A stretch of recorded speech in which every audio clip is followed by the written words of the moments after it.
Welcome to the Crime Time podcast where we explore true crime, mysteries, and the unexplained. In this episode, we'll be discussing the life and the crimes of Pedro Lopez, also known as the Monster of the Andes. Lopez was a Colombian killer who was responsible for the murder of over 300 young girls in Colombia, Ecuador, and Peru around the 1970s and 1980s. His case is one of the most shocking and gruesome examples of a serial murderer in Latin America. In this episode, we will delve into Lopez's early life, his criminal activity, his physiological profile, and his legacy and impact. We will explore the factors that may have contributed to the violent tendencies and the impact of his crimes on the families of the victims. Join us as we uncover the chilling story of Pedro Lopez, the Monster of the Andes. Before we begin this podcast, viewer discretion is advised. This podcast includes talk about murders, abuse, violence, and etc. Let's start.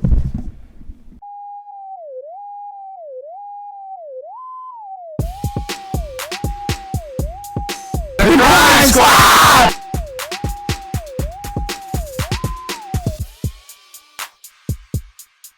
Pedro Lopez, also known as the Monsters of the Andes, was a Colombian serial killer who was responsible for the murder of over 300 young girls in Colombia, Ecuador, and Peru around the 1970s and the 1980s. His case is one of the most shocking and gruesome examples of serial murder in Latin America.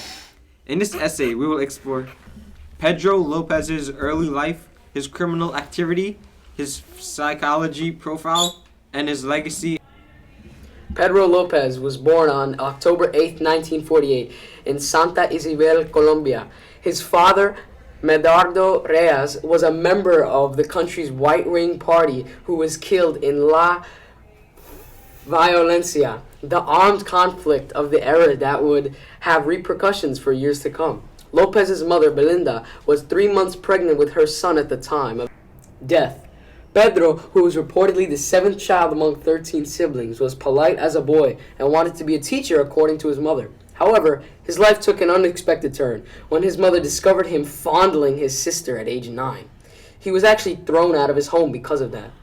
Pedro Lopez, pedophile that enticed him into his home with the promise of sustenance and a place to remain while he was homeless. Instead, Pedro was repeatedly abused in an abandoned building.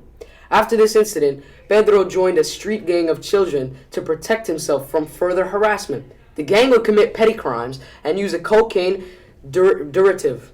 After 4 years of surviving the streets, Pedro Lopez was picked up by a family from the United States and sent to an orphanage, where he allegedly was assaulted by a male teacher and eventually fled.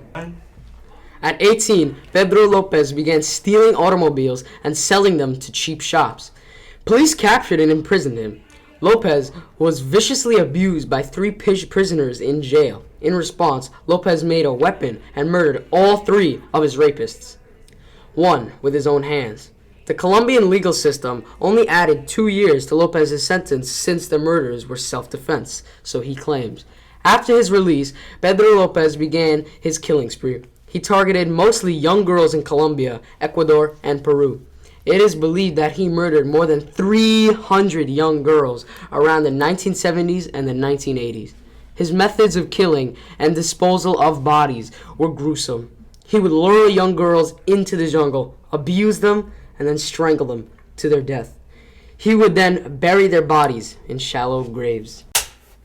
Pedro Lopez's crimes were characterized by a complete lack of empathy. His childhood trauma and abuse may have contributed to his actions. He suffered from a lack of parental guidance and was exposed to violence and sexual abuse at a young age.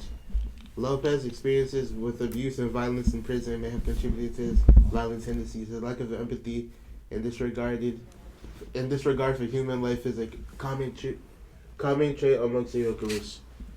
In 1980, Lopez was convicted of murder and sentenced to 16 years in prison, the maximum prison sentence available in Ecuador at the time. Shockingly, he was released 2 years early for good behavior and deported to his home country of Colombia in 1994. He was later rearrested as an illegal immigrant and charged with a 20-year-old murder, but was declared insane and institutionalized in a physiatric facility in 1998. He was declared sane and released again. And the last time he was ever seen was in 1999. Pedro Lopez's case is a chilling reminder of the horrors that can be committed by a single individual. His status as one of the most prolific serial killers in history and the impact of his crimes on the families of his victims are still felt today. The ongoing debate over the death penalty in Colombia is also a legacy of his crimes. Pedro Lopez's case highlights the importance of early intervention and support for children who have experienced trauma and abuse. Pedro Lopez's life and the crimes are a tragic example of the impact of childhood trauma and abuse. His lack of empathy and disregard for human life led to the murder of over 300 young, tiny girls.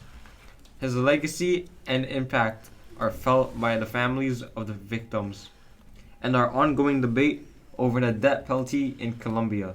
Pedro's case was highlighted as the most important of early intervention and the support for his children who have experienced trauma and abuse. Thank you for listening to our podcast number 2. We are The Crime Squad!